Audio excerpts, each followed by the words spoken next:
Thank you all so much for joining this week's Citizens Climate Training Program. It's a weekly webinar series of Citizens Climate Lobbies that provides CCL supporters like you and I with access to in-depth training opportunities on topics related to climate change and effective climate advocacy. I'm your host, Brett Cease, and tonight we're going to jump into the media opportunities in front of us for 2024. We're going to be joined by CCL's communications team for a training that will provide a broad overview of the opportunities that chapters have as we begin our new year together to engage with our local news media on climate solutions. So let's get to know our media team. On the call tonight, we have our amazing Senior Director of Communications, Flannery Winchester. Flannery manages CCL's communication efforts. This includes informing and inspiring volunteers through national newsletters, blog posts, and social media, and supporting her team to train volunteers around the country in local media efforts and sharing the story of CCL with our national outlets. Thank you so much for joining us, Flannery. We also have Charlotte Ward, CCL's State and Local Media Coordinator. Charlotte works with CCL volunteers, providing them support, resources, and training to generate local media coverage of climate advocacy and solutions around the country. I know that all of us on the line tonight have benefited from your support, Charlotte, in making our writing better as well. Thank you for being here. And last but certainly not least, we have the amazing Nabila Wilson. Nabila is our CCL communications intern. Nabila is a freshman at Furman University studying sustainability science, originally from Houston. She is passionate about working with a diverse group of people to spread climate change education. We are glad to have you here, Nabila, and thank you for your great service too. If we've done our job well, we'll have the following threefold agenda and then open it up for questions, a little time to introduce what we've been up to and successes that have happened throughout the network, throughout the country here in this last beginning of 2024. We'll then review why media work is so important and how you fit into that. And then we'll look ahead to 2024 and some amazing new resources across the different mediums that we use to influence print, online, medium, you name it. We're going to learn about it with lots of time for Q&A. So with that, thank you all so much for being here. As you can see in the chat, you're welcome to share where you're calling in from. You can follow along with our slides. I'll put a link one last time, and I will pass it to you, Charlotte, to get this party started. Thanks, Brett. Well, welcome everybody. Really good to see you tonight. Just before we get started, I wanted to just ask, does anyone have any media successes that they've managed to do in the last few weeks? Have you started the new year with some kind of success? Because we'd love to hear about it. 2 op-eds and 2 letters to the editor, Bill in Charlotte and Asheville. Look at that. That's amazing. Well done. Saw Callie and Victoria's hands too. Yeah. Yeah. Hello, everyone. I can't take credit for it, but 2 of our wonderful letter writers were published in the Washington Post just in the last week, and we didn't even know that the Post would welcome people from outside the DC triangle, so we were thrilled. All right, I read those letters in the Washington Post and they were brilliant. They were so excellent. That was really cool. And I wrote a letter to our local little town newspaper, Waldo County, Maine newspaper, the Republican Journal, and it was really, really long. And I actually said, hey, this could be maybe more of an op-ed, but they printed it as a letter in the online edition, and then they printed it in the print edition the following week. So yay. That's awesome. We're proud of you. Well done. All right. Well, if anyone else has things they want to share, please drop them in the chat for us. Drop the links in so everyone can see them. We would really love to see what you've achieved.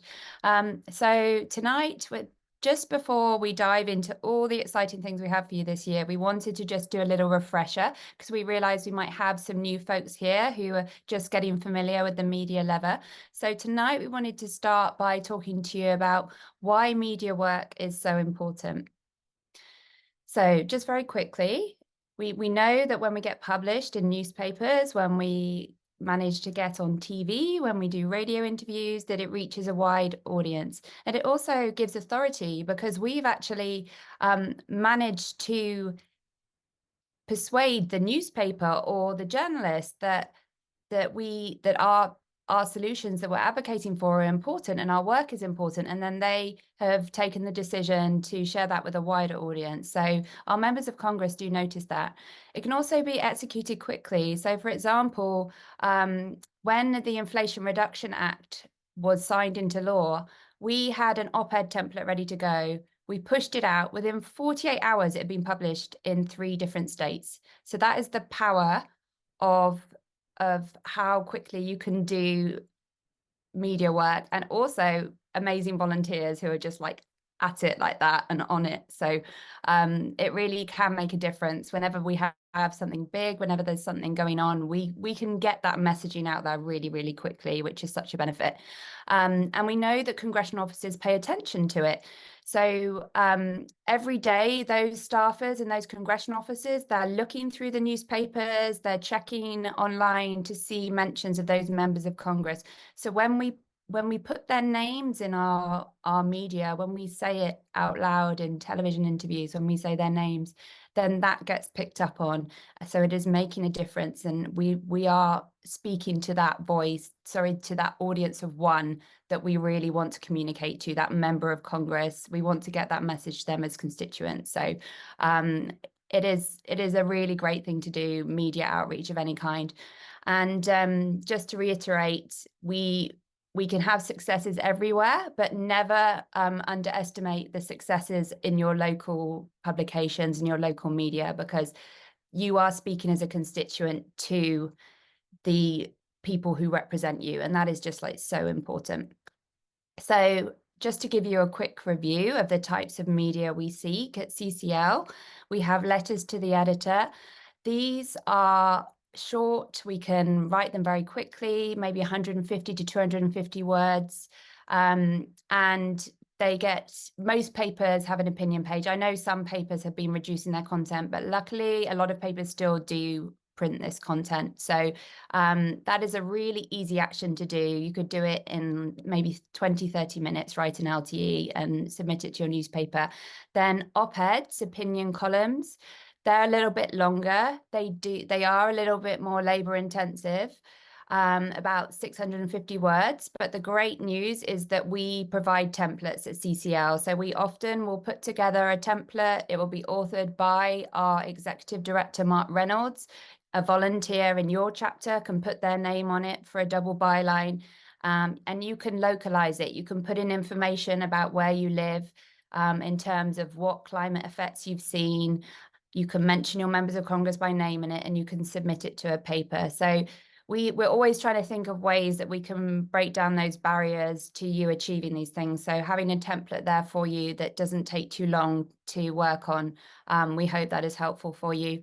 And then there's earned media. So the letters to the editor and op-eds, that is us, our voices as people in the community. The paper will print voices from the community, but earned media is where we are addressing journalists, we're giving journalists information, reporters information, and we're hoping that they like what they hear, they think it's newsworthy, and then they take the decision to write an article or to interview us on TV or interview us on radio. So that earned media is very, very important too, because it again shows that the journalist values what we have to say and thinks it's of interest to the community. And then the last one is editorial endorsement. So the paper will often have an editorial writer or an editorial board, particularly bigger papers have this. And from time to time, they will print an opinion that is basically the stance of the newspaper. So it is not something they do lightly. I know they have a lot of discussions about it, which is why if we can get editorial board meetings or reach out to editorial staff and tell them about our work and the policies we support and why we want them to endorse these policies, then that is such a great achievement if we can then get them to write in the paper, making a stance about climate change and the solutions. And we've seen CCLers do this. We hope that throughout the year, we can send you notifications that we want to do this. We want to rally you to go and get these meetings. And we can get you out there, you can get these meetings, and we are positive we will get some endorsements. So exciting times ahead. Awesome. All right. Well, thank you, Charlotte, for that groundwork there for to start off our year strong. So this year is about 2024 media opportunities. So I'm now going to give us a sort of a high level look at what we're expecting for the whole year. With the help of our 2024 policy roadmap. And we'll talk specifically about how you can support these opportunities in your local media work. So if any of you on this call attended CCL's first national meeting of the year, our January call a few weeks ago, you saw me talk through this roadmap.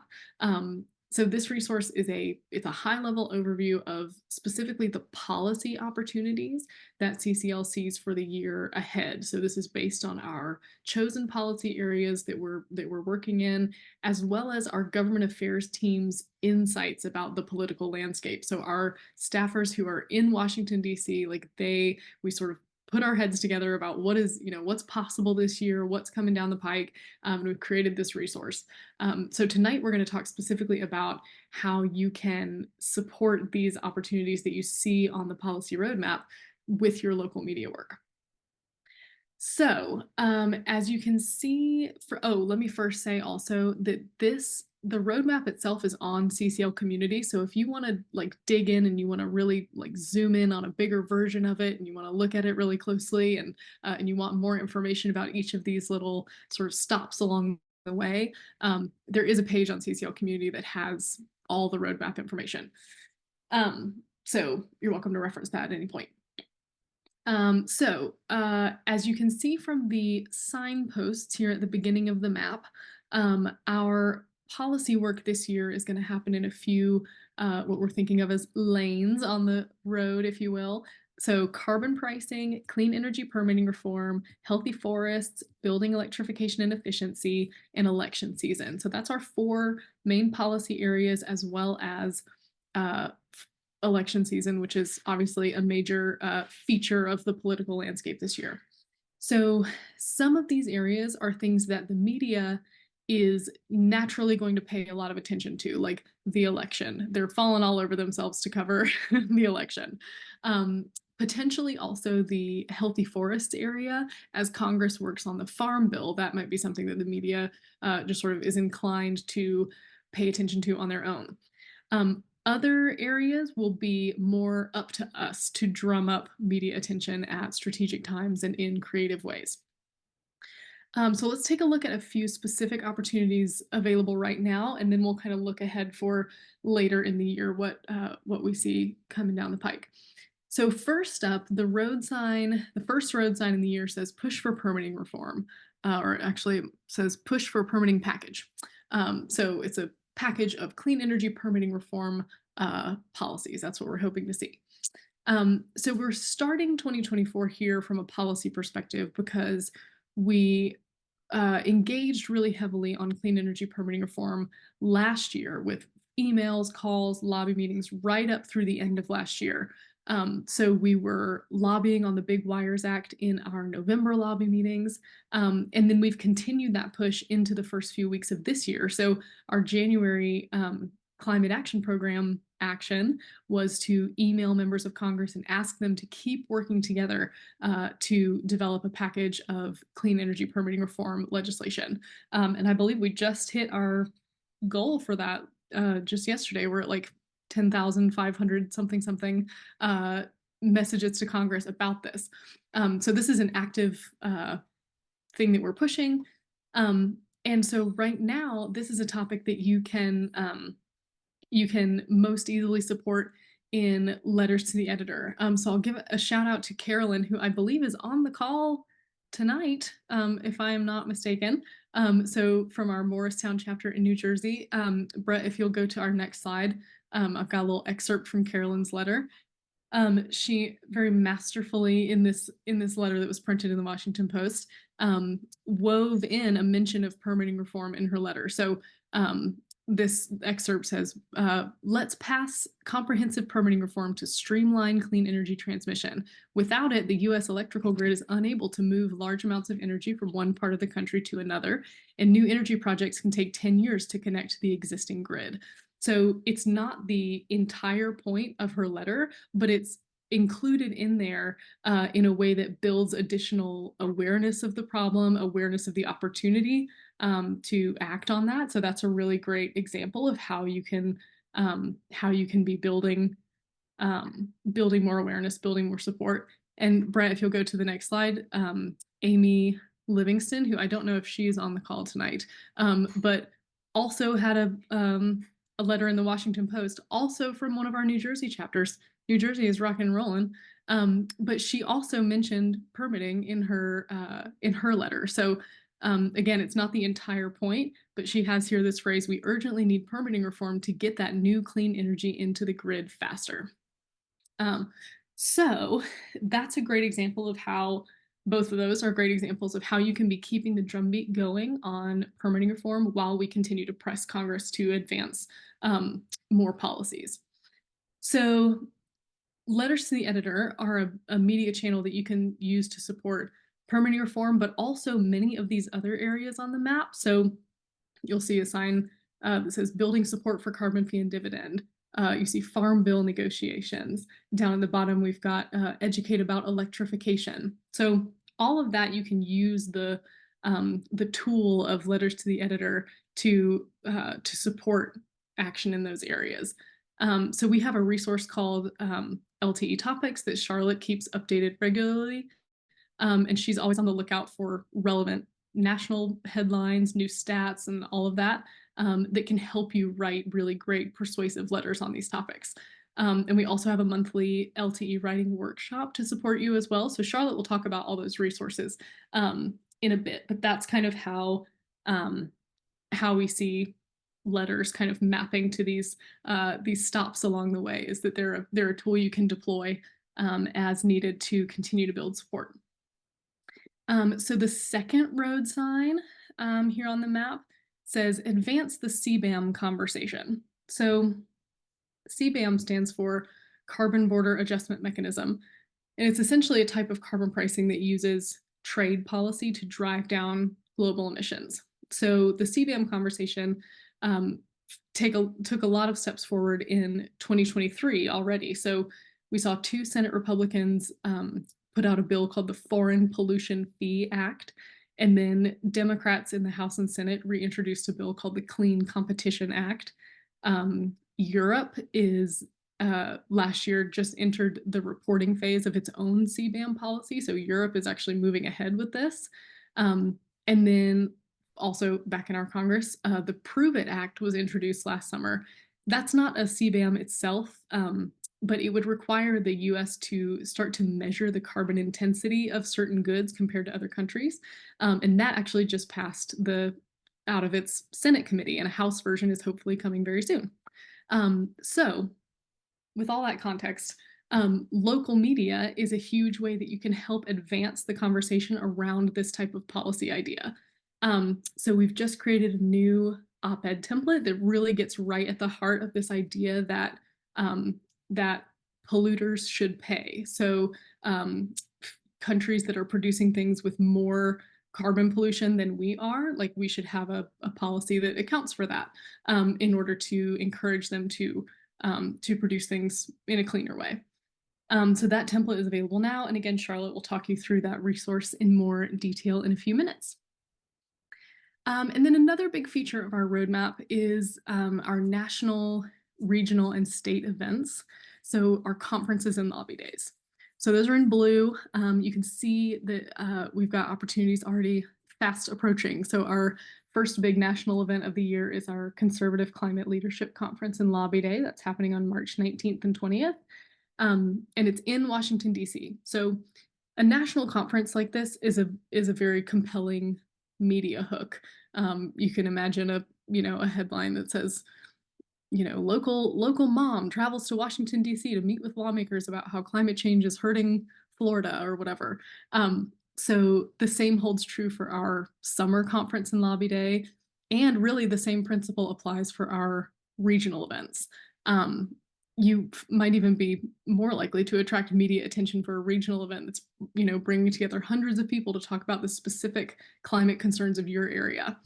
So this year, we're really going to encourage you to leverage those those conference events, those lobbying pushes as opportunities to generate media coverage. So we're talking articles, TV spots, radio interviews, that type of thing. So Charlotte will talk a bit more about exactly how to do this and the regional events that are coming up. So there's a whole lot more on this map. As we get closer to these opportunities throughout the year, we will, of course, give you more specific guidance for how to support them in your media work. But one major feature of the rest of this year that I want to draw your attention to for now is the election. So you see on the roadmap, we have the first purple sign says elevate climate during the primary elections. And then later in the year, we get to get out the vote activities and then election day itself. So spoiler alert, 2024 is an election year. You may have heard. So there's an election for every House seat, for a lot of Senate seats, and for president. So it's going to draw huge attention and turnout. And your local newspapers, your TV stations, your radio stations will be following every twist and turn of the races, especially in a presidential year like this one. So our media work offers us a really fantastic way to elevate the issue of climate change and therefore push candidates of every party toward more robust, more committed climate platforms. And I do want to be clear that for us here at CCL, using media to elevate climate in the election does not mean endorsing or electing members of one party or another. So we're a nonpartisan organization. So what we mean here by engaging in this way is that we want candidates and ultimately our members of Congress from both major parties to be supporting meaningful climate action. We really believe strongly that Democrats, Republicans, and even third-party candidates can and should have thorough and ambitious climate stances, no matter the political makeup of the area that they're running in. So as a CCL volunteer, you can help make that happen. Your media work during election season can push candidates from every party to understand that this is a really important issue to the people in your area, and you can help those candidates feel pressure to come to the table with solutions that are going to square with their values and match the needs of the people they're running to represent. So we've created an election season media kit that is already available and that we'll keep building out and updating throughout the year. And Charlotte will talk a little bit more about that resource in a bit. So that's kind of the overview of the year. And I do, Brett, you can stop sharing for just a second, or well, I guess you're going to put it back up. But anyway, I do just want to briefly acknowledge the things that you do not see on the map. So that's a policy roadmap. So there are whole portions of your CCL work that you will not see reflected on that map that still might be very media worthy. So let's say your chapter participates in a big local festival for Earth Day, or let's say you plan some kind of a site visit with your member of Congress to keep building your relationship with them. Or maybe you organize a film screening and a panel discussion about a climate topic. All of that kind of stuff will present unique and interesting media opportunities as well. So please don't limit your media brainstorming or your enthusiasm to just what you see on the map.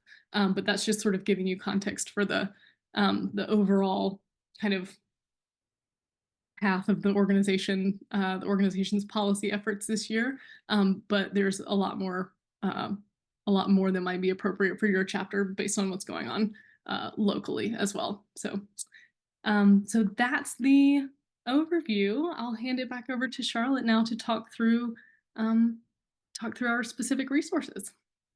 Thanks, Flannery. All right, so we have a few media resources to share with you this evening.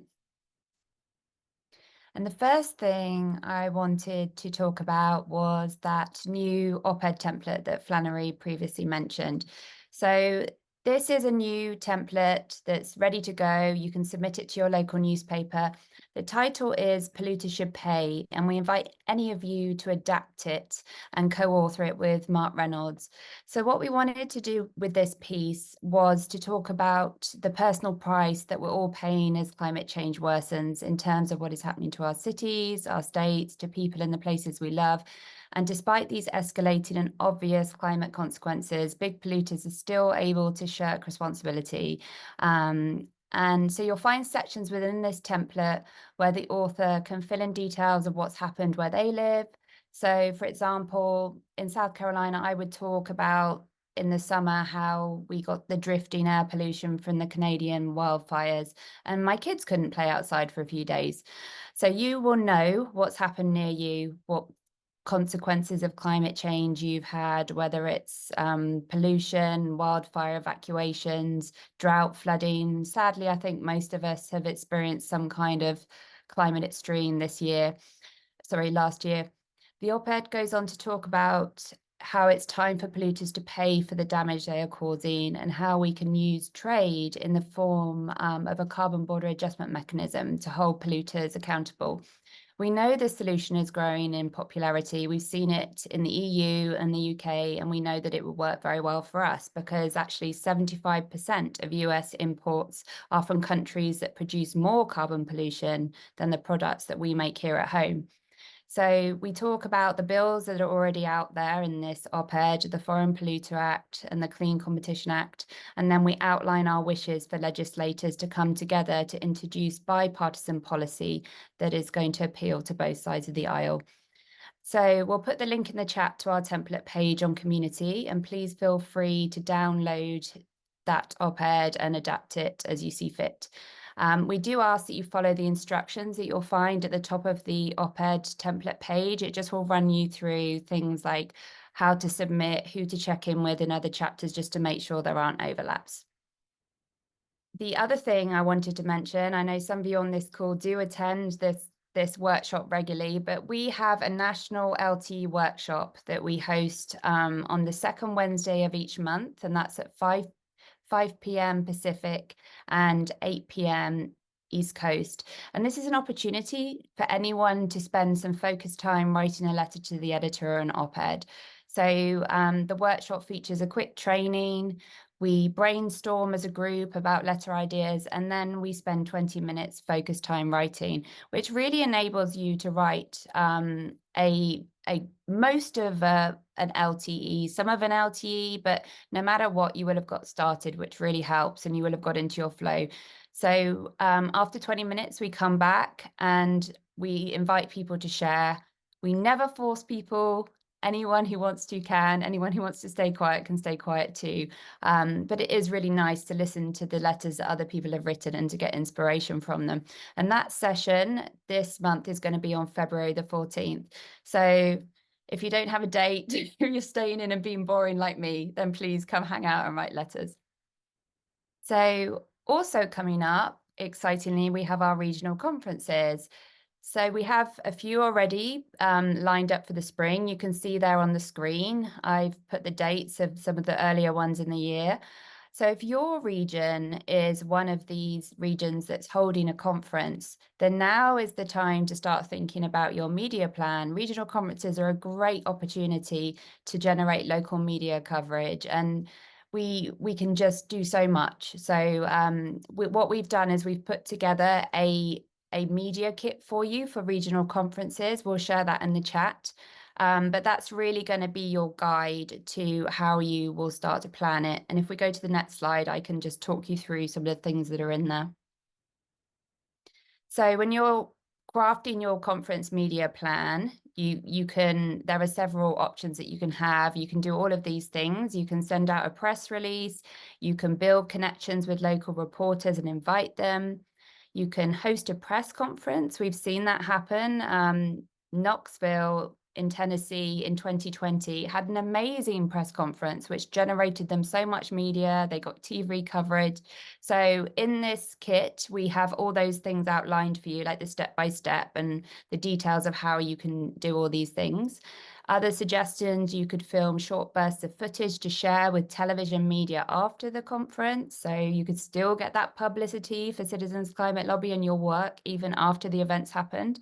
And by having great photography of speakers, people at the conference, fun activities, all that stuff could help towards your media coverage. So any of you who have a conference coming up, you can maybe get together with the planning committee and go through this kit and see if there's things that you can generate from it.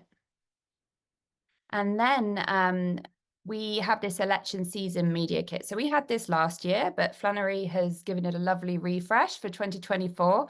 So as she mentioned, this is really going to help you with just thinking about the different ways that you can generate coverage from media and send the very, very important message to candidates that if they want to be elected by us, then they have got to address climate. So we can really do our part to get the vote out, to tell our candidates that it's so important to us that they have very clear ideas about climate policy and how they're going to enact it.